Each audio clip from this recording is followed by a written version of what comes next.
So one of your activities today is that you are going to be practicing rounding or estimating, but then also adding and subtracting. We have our test tomorrow, so I want to make sure that we go over a few of these things and give you some time to practice them. So rounding is when we are trying to find close but easier to use numbers. So when I'm looking at those close but easier to use numbers, it's because it's hard to add 376 plus 483. Those numbers get mixed up. So we want to find numbers that are easier so we can get an estimate, or not an exact answer, but just something that's going to help us to get close to the answer. We use estimating and rounding to help us decide if our actual answer is reasonable.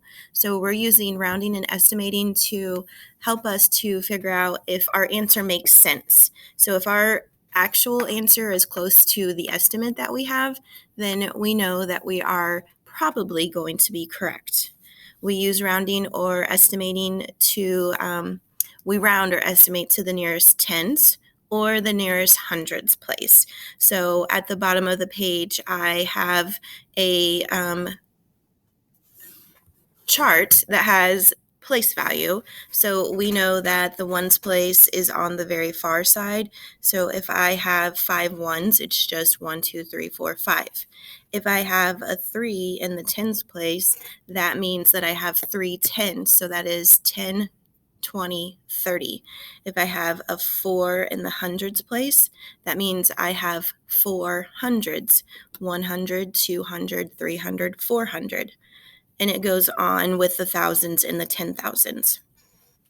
When we round or estimate, the ones place should always be a 0. So whenever we are rounding, we are putting a 0 in the ones place and then looking at the tens or the hundreds place to see what number tens or what number hundreds it's going to be close to. The reason that we do a 0 in the ones place is because zeros are easy to add. It's going to be easy when you have two numbers that you're rounding and adding together or subtracting. 0 plus 0 is 0. 0 minus 0 is 0. So always when we are thinking about rounding, we will have a 0 in the ones place. If you're rounding to the hundreds, you will have a 0 in the ones place and the tens place. The hundreds will have the number. So when I'm thinking about rounding or estimating, I'm going to look at my number. So in this example, I have 43. And I drew this line out here because I want to round to the tens place, which is the 4. That means I have 4 tens. I'm going to keep that 4 in the tens place and then change the 1 to a 0 because remember, we want to have zeros in the ones place so that they're easier to add or subtract. So I'm going to keep the 4 and make it 40, 4 tens, or I'm going to have the next higher 10, which would be 50. So if I'm counting by tens, 10, 20, 30, 40, the next 10 is going to be 50. I can draw it on a number line to help me out if I am unsure, but we always want to find where that middle point is. So we always want to look at either having the 1 place end in a 5, or if we're looking at rounding to the hundreds place, it would be a 50 in the tens place. So for the number that's in between 40 and 50, it is going to be 45. Then I have to decide anything to the left of 45 or the middle point, we're going to round down to the 40.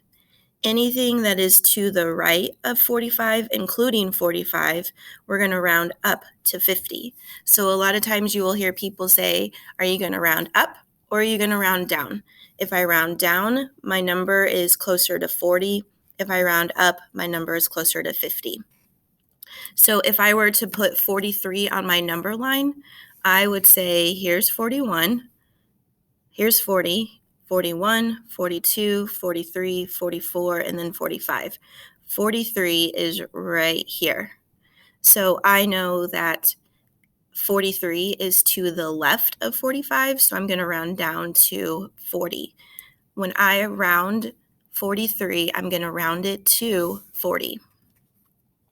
All right, so thinking about this number, I have the 5 in the tens place, and I need to find what two numbers it could be. So I know that it could be 50, or I can round up to the next 10. So what is the next 10 going to be? The next 10 will be 60. I want to draw out my number line. I could have my number line will have either 50 or 60. 55 will go in the middle. 55 will go in the middle. Then I need to figure out where 58 is on the number line. I could just know in my head, well, 58 is bigger than 55, so I'm going to go to 60. If you still need to draw out your lines, you most certainly can. So this would be 51, 52, 53, 54, 55, 56, 57, 58, 59, and then 60. So we're asking, what is 58 close to?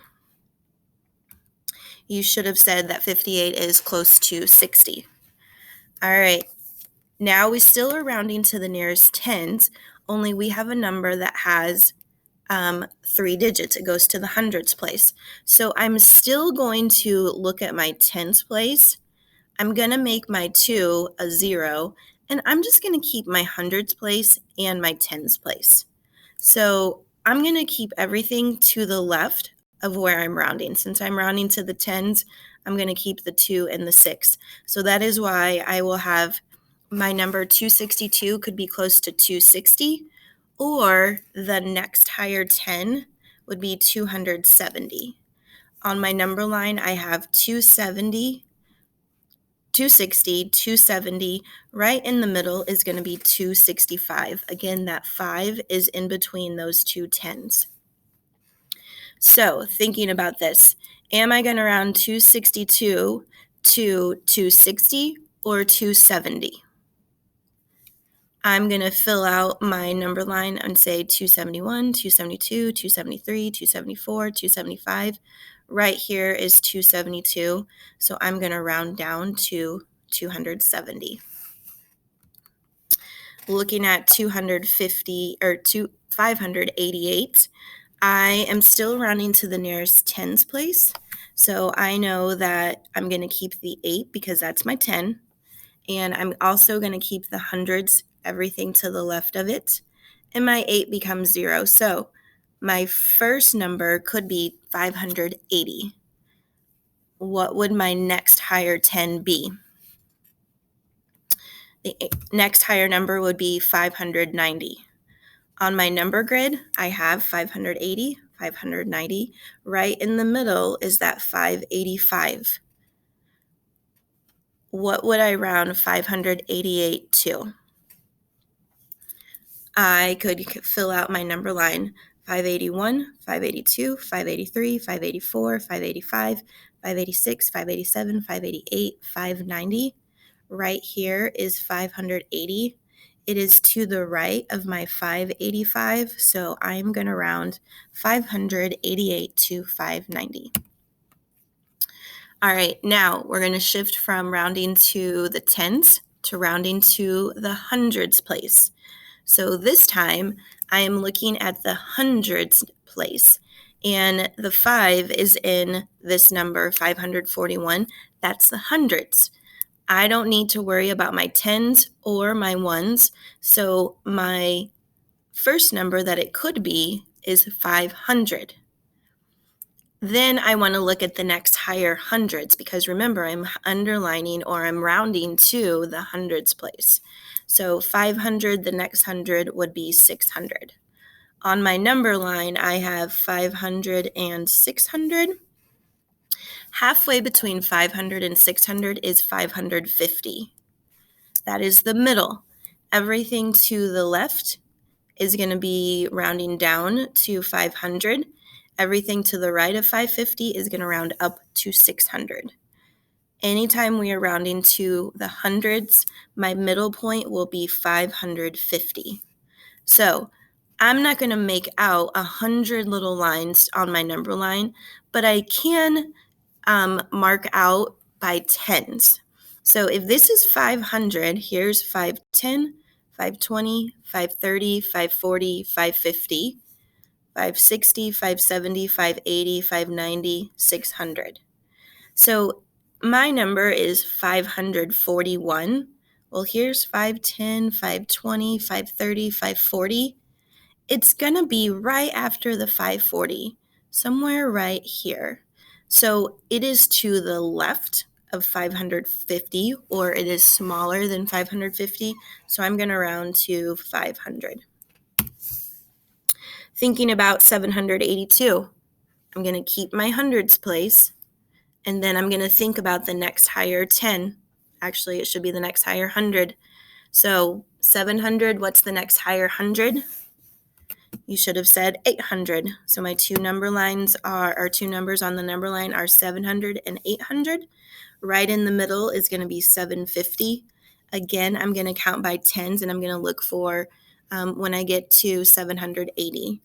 710, 720, 730, 740, 750, 760, 770, 780, 790, and then 800. 780 is right here, so my number 782 is going to be close to that. And because it is to the right of 570, I know that I'm going to round it to 800. All right, so we learned this partial sums addition method, and partial sums means that we are going to expand our number, which means to break it apart. I first want to do my estimating because I want to be able to check my answer. So 276, I like to go to the nearest tens because it'll give me a little bit closer estimate. 276, it's either going to be 270 or my next 10 would be 280. 6 is going to be to the right of my 5, 275. So my first number is going to be 280. I need to make sure I'm paid super close attention to my operation I'm adding. 510 or 509, I'm going to round to the tens place. It's a 0 right now, but I know that 9 is close to the next 10, so it's actually going to be 510. When we are writing our estimate, we are writing the number sentence, and I'm running out of space, or else I would have written it all the way across. 280 plus 510, well, here's 200 and 500 is 700. 80 plus 10 is 90, and again, I want to have a 0 in the ones place. My answer should be close to 790. Now, I want to expand my numbers. I'm going to expand 278 first. The 2 in the hundreds place means 200. The 7 in the tens place means 70. The 6 in the ones place means 6. The 5 in the hundreds place means 500. The 0 in the tens place, there's nothing there, so it's 0. And the 9 in the ones place means 9. Next, I'm going to add up my numbers based on their place value. So 200 plus 500 is 700. I want to make sure I write my answer in the right columns. So my 7 goes in the hundreds. 70 plus 0 is 70. Again, I'm not putting the 7 in the hundreds place. I'm putting it in the tens place. So 70. 6 plus 9 is 15. Then I'm going to add my ones. 0 plus 0 plus 5 is 5. 0 plus 7 plus 1 is 8. And then 7, and there's nothing out. My answer is 785. Sorry, my tools are popping up. So then I can ask myself, is 785 close to 790? Absolutely, it's within 10. So that makes a good answer. All right, I want to round my number 260 or 200. Sorry, my number 638 to the nearest tens place. So is my number going to be close to 630 or 640? My number will be close to 640. 38 is going to tell me to go up to 40. My number 175, is it going to be close to 170 or 180? I'm going to go up to 180. That 5 tells me to go up. I'm going to add my hundreds. I have 600 plus 100 is 700, but I have 40 plus 80, and that's 120. So I have to think about 700 and 120, which would make 820. My answer should be close to 820. I'm going to expand 638. The 6 means 600. The 3 means 30. And the 8 means 1. I want to expand my number 178. What does the 1 mean? What does the 7 mean? And what does the 5 mean? Now I can add up my hundreds. 600 plus 100 is 700. 30 plus 7 is 100. Again, make sure my 100 goes in the hundreds column. 8 plus 5 is 13. I'm going to add up my columns. 0 plus 0 plus 3 is 3. 0 plus 0 plus 1 is 1. 7 plus 1 is 8. My answer is 813. Is that close to 120? Absolutely. It is within 10, so it works. All right, now we're moving on to subtraction, our expand and trade subtraction. And again, we're still going to estimate and making sure that we are writing it on making sure that we write the estimating out. We're still going to estimate to the nearest tens place. So is 572 close to 570 or 580? It is close to 570. That's my part of my estimating. Make sure that you switch it to subtraction. Pay attention to the operation here. 359, what is that? Round to. You should have had 360. When I subtract those, 500 minus 300 is 200. 70 minus 60 is 10. And then I have zeros because remember, estimating we want zeros. Now I'm going to expand and possibly have to trade. So when I expand 572, the 5 means 500, the 7 means 70, the 2 means 2. When I expand 359, 3 means 300, the 5 means 50, and the 9 means 9. Now I'm ready to subtract each part of these problems. And I have to ask myself, if I have 2, can I take away 9? The answer is no. So I'm going to have to go next door to my tens place. And I'm going to take one of these tens away and break them into 10 little pieces or 10 little cubes. So I have to think about, I have 70 minus 10 leaves me with 60. And I'm going to take that 10 that I had and add it to my ones. So I'm going to be left with 12. 12 minus 9 is 3. 60 minus 50 is 10. 500 minus 300 is 200. When I put these back together, 200 plus 10 plus 3 is 213. Let's do one more. Again, look at your operation. This is subtraction. I'm going to think about my estimating. Which number sentence will go for this estimating? 647 is close to 650. Minus 285 is close to 290. I need to subtract that. I'm going to have to do some borrowing in my subtracting, so I'm going to write it up here. 0 minus 0 is 9. I can't do 5 minus 9, so I'm going to take away 100.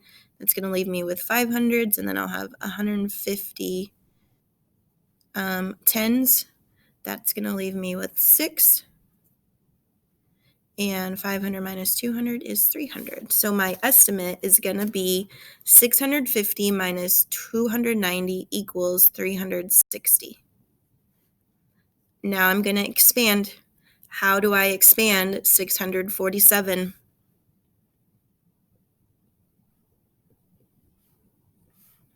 How do I expand 285?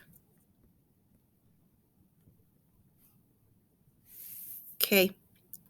Can I take away 7 and take away 5? If I have 7, can I take away 5? Yep, that's 2.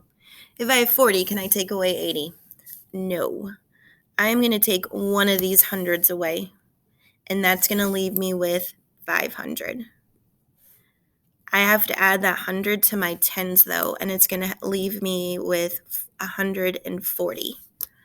140 minus 80 is 60.